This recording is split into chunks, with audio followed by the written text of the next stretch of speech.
Siawo tako tan worona kɛnɛ kan bi arabalon na an y'an ɲɛkilen Côte d'Ivoire jamanadenw le ma olu bɛ kɛnɛ kan ni u ka dɔnko seko ani bololabaaraminɛw ye yiri mɔgɔninw bɛ yen kanla koliyew bɛ yen faniw fɛnɛ bɛ yen. Ne tɔgɔ ye Zane Awa anu nana Siawo la an nana ni koliyew le ye les pelles an b'a kɛla an yɛrɛ b'a fabriquer ka na n'a ye. Aw ko an nana ni koliyew ye perle musow min don kan na musow ta bɛ walima cɛw ta fɛnɛ bɛ yen. Musow ta bɛ yen cɛw ta bɛ cɛw ta ye bolo nɛgɛ le ye min bɛ a bɛ si normalement ni a bɛɛ tun bɛ muso taw ye mais souvent cɛw bɛ na a b'a fɔ ko an ma foyi sɔrɔ ka di o ma donc an ka bolo nɛgɛw fana kɛ cɛw ye sinon an nana ni min ye o ye awulaba le ye awulaba an bɛ min don. Awulaba kɔni ale ye Côte d'Ivoire minɛ ye dɛ. Côte d'Ivoire minɛ ye burkinabɛw fana ka d'o ye. An sera Kadi Watara fɛ ale bɛ kita awulaba ani bawulenfaniw de feere. An nana ni dekisama pantalon wɔrɔbu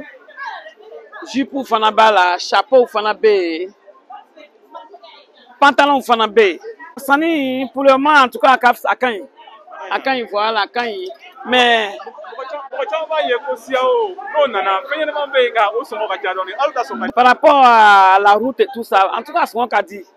an na de toute manière n'aw nana an bɛ se ka ɲɔgɔn faamu kɛ an bɛ ɲɔgɔn faamu o bɛ prix fɔ n'u fan an b'a ta fɔ en tout cas an n'u bɛ min ɲini yɛrɛ an gros mɔgɔ ninnu an b'o de ɲini o ye na an bɛ bɛn kelen ma o ye sanni kɛ an na olu o kosɔn. An bɛ bi ka Siawo kɛnɛ munumunu salo kuncɛ ni yiri mɔgɔnin dilanlaw le an sera Uriana Tawufi fɛ n'ale artiste tɔgɔ ko Surie Anango. Côte d'Ivoire jamana fan 4 bɛɛ ka yiri mɔgɔninw dɔɔni bɛ ale fɛ a suguyaw ka ca a ɲacogo fɛnɛ ka ca ale ka fɔta ra. Mɔgɔw b'an welela ko masi feerelaw mais an ta farafin cɛn ani landa a bɛ bɔra ninnu dɔ la ninnu masi ninnu b'an landa yɛrɛ ani an ta cɛn yɛrɛ africain o la ani an ta histoire. Ayiwa n'an y'a filɛ an b'a ye ko masi dɔw bɛ yɛrɛ olu man kan ka bɔ kɛnɛ kan aw n'u ma caman feerela aw cogo di. Oui cɛ min ma kan ka bɔ bɛɛ kɛnɛ kan o façon fana b'an fana bolo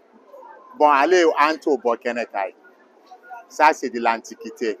an b'o fɛnkɛ ni par commande ou bien par demande comme ça hali an b'a yira client la. Côte d'Ivoire jamanadenw ko olu tɛ sira gbaliya filɛ min tun ye olu ka aju ye u ka se kɛnɛ kan nin tun ye Kadiya Tarawele kumakan ye ka bɔ Wagadugu Burkina Faso.